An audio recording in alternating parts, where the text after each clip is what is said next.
سورہ تکاثر کې د انسان په بدبختۍ باندې حال ذکر کوي قرآن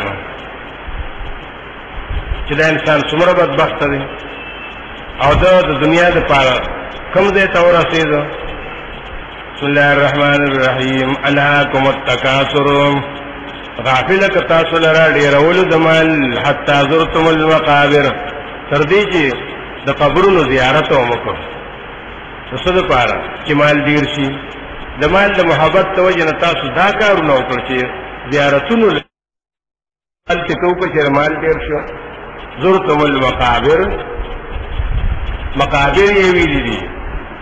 دا قرآن کې دا یو آیات راغلی چې دې کې د زیارت ذکر دی خو زیارت د قبر ویلې د مقبور نه. امام مالک وی لا یزار المیت بل یزار القبر.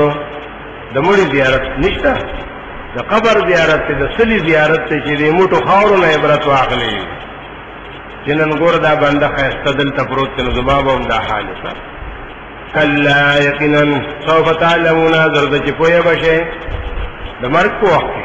ثم بیا کلا یقینا سوف تعلمون زر د چې پوه به شئ د برزخ په وخت کې. کلا لو تعلمون علم الیقین داسې نه ده که چېرې تاسو پوهېدئ په علم یقیني سره نو تاسو به چېرې تکاثر نه کوو. دا جواب دی. لو تعلمون علم الیقین لما الهاکم التکاثر. که تاسو یقینا پوهېدئ چې قیامت شته تاسو مال سره محبت نه کوو یقینا وبوینئ جهنم لره. بیا ویم چې یقینا وبوینئ جهنم لره په لیدو یقیني سره.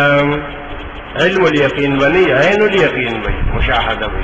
بیا به تاسو نه تپوس وکړی شي په دغه ورځ عن النعیم د نعمتونو نه د شکرې د نعمتونو. دا زما د نعمت شکریه ولې نه ادا کړې